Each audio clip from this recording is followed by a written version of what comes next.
Braves country.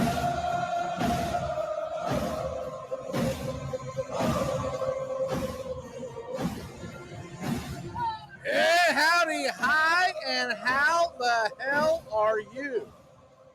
Well, we've got a trade, Braves country. More on that in a second. Do want to hit a couple other news and notes before we go diving in to the Mike Soroka trade. Couple of things in case you missed it. Happened a little bit after we did the show yesterday, and then the news was breaking just as we were about to do the play-by-play of the football game last night, so we didn't have time to do it then. So we're going to do it now. The long overdue reconciliation of putting the All-Star game, the Major League Baseball All-Star game, heading to Atlanta in 2025. This does not make up for the fact that they took the All-Star game away from the Braves, from the city of Atlanta. It cost the city millions of dollars on a false narrative that ended up being disproved, I guess is what I should say.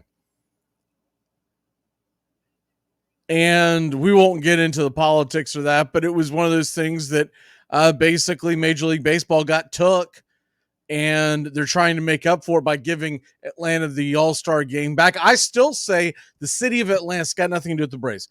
The city of Atlanta should sue the hell out of Major League Baseball for what they did, taking the All-Star game away. But as fans, we're going to look forward and we're going to embrace it. We're going to look very much forward to the All-Star game coming to Atlanta in 2025. I, for one, plan on being there. More on that down the road, but we are planning on being at the All-Star game for the festivities in 2025. So hopefully we can make that happen. I think we will. And Ronald Acuna Jr. is your 2023 MVP.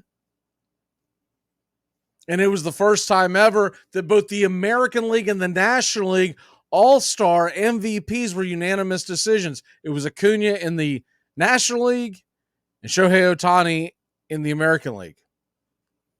And if these rumors come to fruition, we could have both MVPs in Braves unis.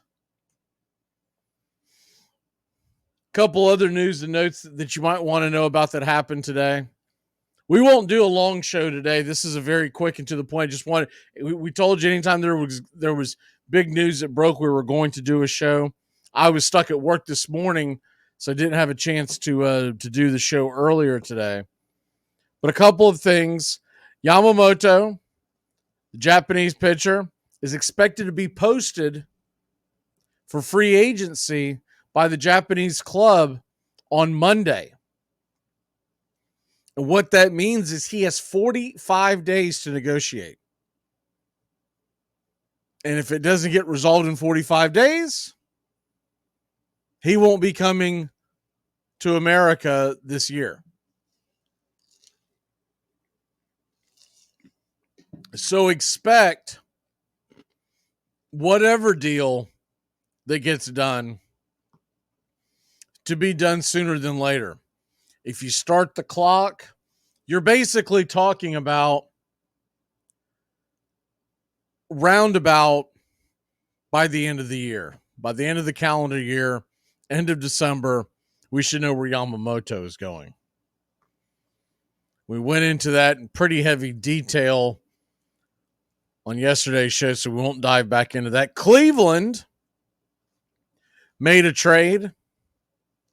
They sent Cal Quantrill to the Colorado Rockies for a catching prospect, and we knew that that was a possibility that he was going to be on the move. I did not have the Rockies, I can tell you that, and I'm sure he's not thrilled that he's heading to Colorado to pitch, but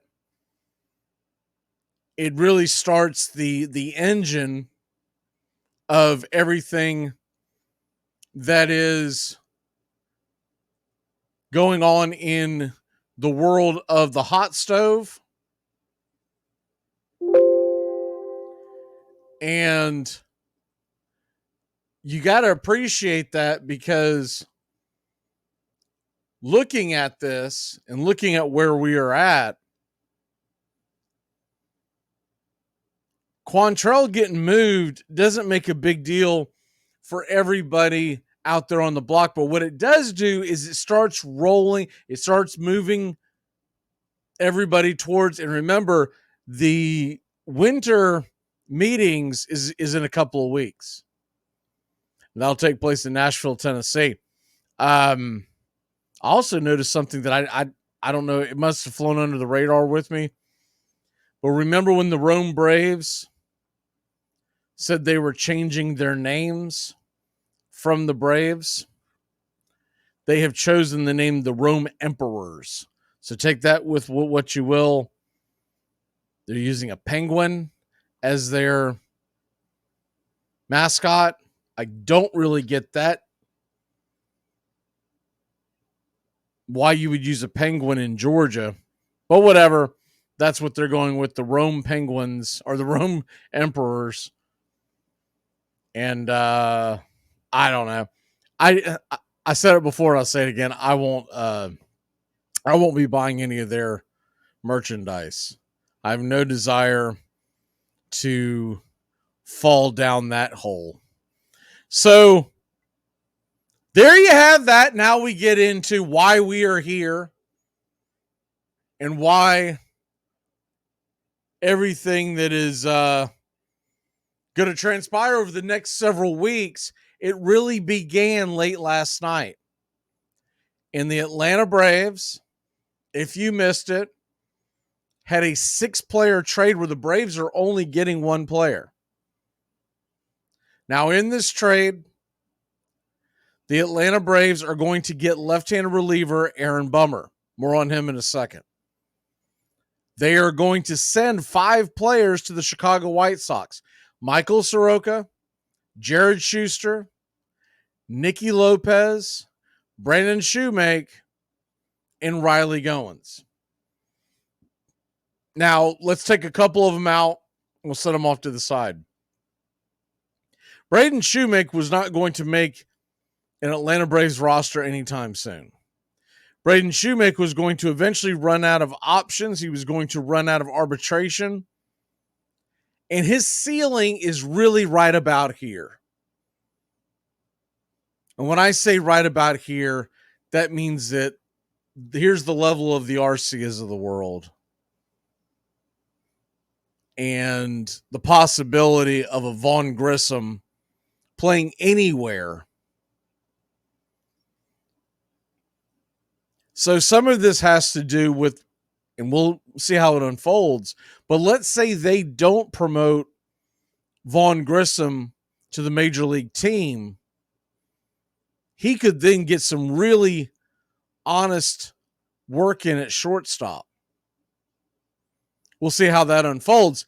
But the main thing is Shoemake is not a big loss. He's not someone who was expected to be involved in our reindeer games going forward.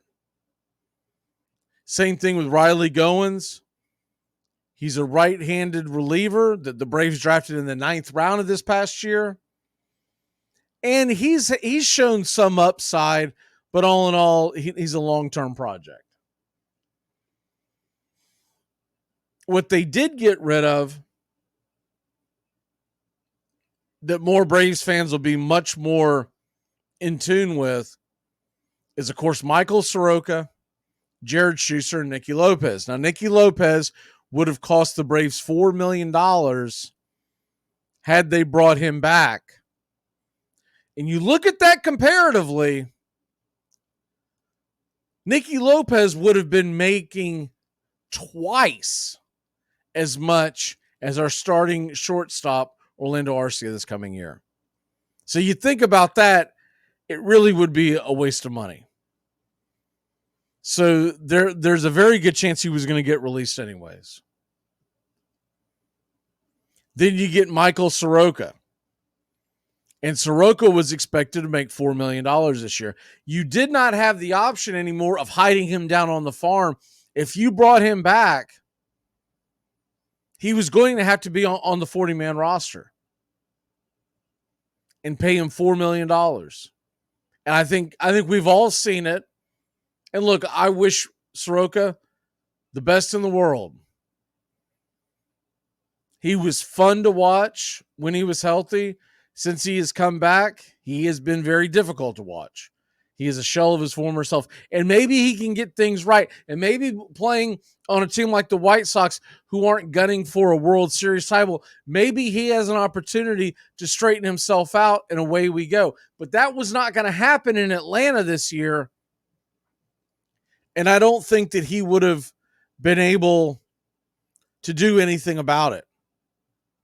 By the way, for you NFL fans, Joe Burrow has been listed as out for the season. It is a torn ligament in his right wrist. Back to the baseball, though. So you look at the fact that they were going to have Soroka coming back at $4 million and Nicky Lopez coming back at $4 million. That's $8 million. And then Jared Schuster, you did have some options left with him, so he could have stayed in the minors. But I think we saw what Jared Schuster was. Jared Schuster is a left-handed pitcher that I think with some seasoning, he can be a number 4, number 5 in your rotation. But he's not necessarily, we're not losing a whole lot by getting rid of Schuster. And there was going to come a time that we were going to start having to pay a much heavier freight to keep him on the roster. So, and I know there's going to be some fans out there that are really going to be bummed about a number of these guys. But I'm looking at the big picture. And the big picture is this. Aaron Bummer, this past season, was dreadful. He had a 6.79 ERA. You're like, what the hell? We traded away 5 prospects for that? Well, take this into consideration. Number one, from 2019 to 2022, Aaron Bummer, who's left-handed reliever, fireballer, and I've watched quite a bit of his tapes this morning. The ball kind of flies, explodes out of his hands. He can hit upper 90s with his fastball. Tough lefty. And someone that I think the Braves can groom and get back to where he was from 2019 to 2022. He had a 2.59 ERA. It ballooned to 6.79, and the Braves are banking on the fact, and there's a lot of numbers to back this up, that there's going to be a positive regression, and he's going to get back more to the numbers that he had. This is not unlike the move that they made last year when they brought in Joe Jimenez. The other thing about Bummer is this. Assuming that he works out and the Braves want to keep him and he's dominant, and that would be the key, he has club options for the next 2 seasons after this season. So this year, he's going to make $5.5 million. After that, 7.25 and 7.5. Now, those aren't great numbers, but they're also club options, and there's no buyout on those options. So Aaron Bummer, who's 30 years old and has control through his age 32 year, there's an opportunity there for the Atlanta Braves to have a dominant left-handed pitcher be brought in, and they're going to save the money on Soroka. They're going to save the money on Lopez. And I really feel like if they didn't pull off this trade, there was a very good chance they were going to end up eating some of this money down the road. Whether it was flat out releasing one of these guys or trading them away later on.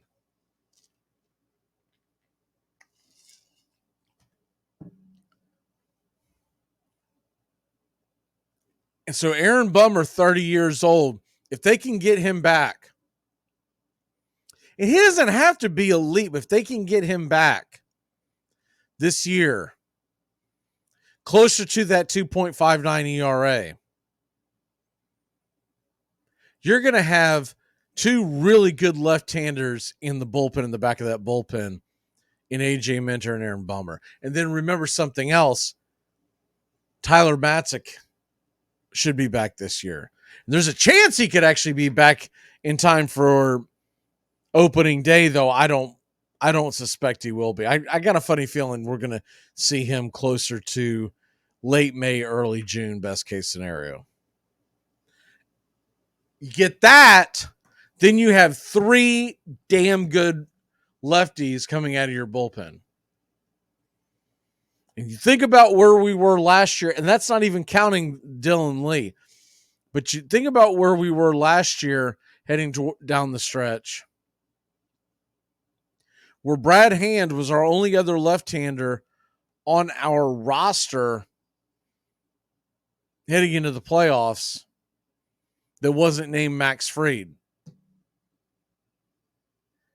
We had AJ Minter, Fried, and then we had one other reliever in Brad Hand. And remember, Brad Hand was set to make $7 million this year. We paid the $500,000, and now this will offset. We'll pay 5.5 for Bummer, which is gonna. So in the end, that move costs us what, $6? But you think about the fact that we're going to save the $4 from Soroka, we're going to save the $4 from Nicky. The other guys would not necessarily have been on the roster. But the big thing that this does, this has taken our 40-man roster down to 37. And why do I point that out? Because now the Atlanta Braves have room to make 3 additions. And possibly even more if they move guys around, if they DFA them, if they put them in parts of trades. But right now, bare minimum, we have 3 openings. And that's key when you start looking at the starting rotation and what they're going to do in left field. And so we'll have to wait to see what happens with this. But I did want to kind of lay this out because I know there are some Braves fans out there that are, all this stuff comes at you really fast and you're not 100% sure what the hell is going on with it. And just trying to lay out why we ended up making this trade. And the main thing to me is it wasn't just to add the lefty, it was to open up space and to save some money because the Braves are about to go make a move. And if you know Anthopoulos, he tends to do it about this time of the year. Right around Thanksgiving, he makes his first move. Now, that may not be his big splashy move, but I do expect to get something in the next week or so. And then we'll head into the winter meetings, and he will either pounce in the winter meetings.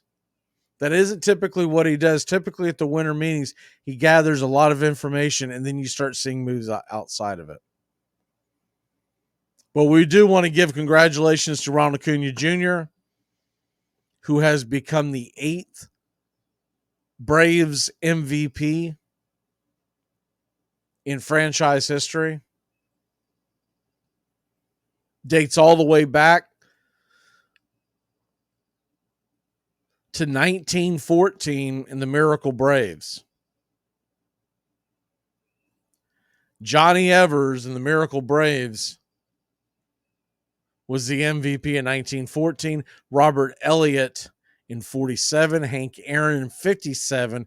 Dale Murphy brought it home in 82 and 83.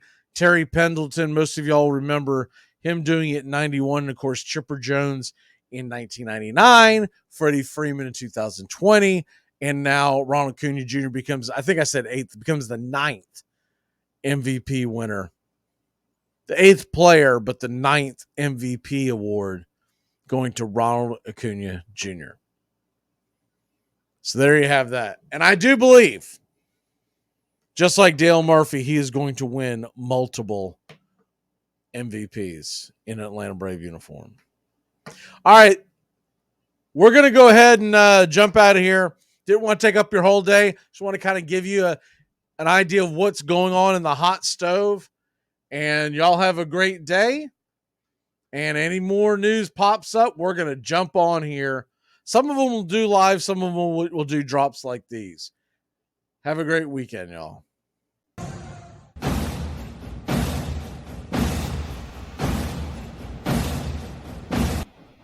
You're in Braves country.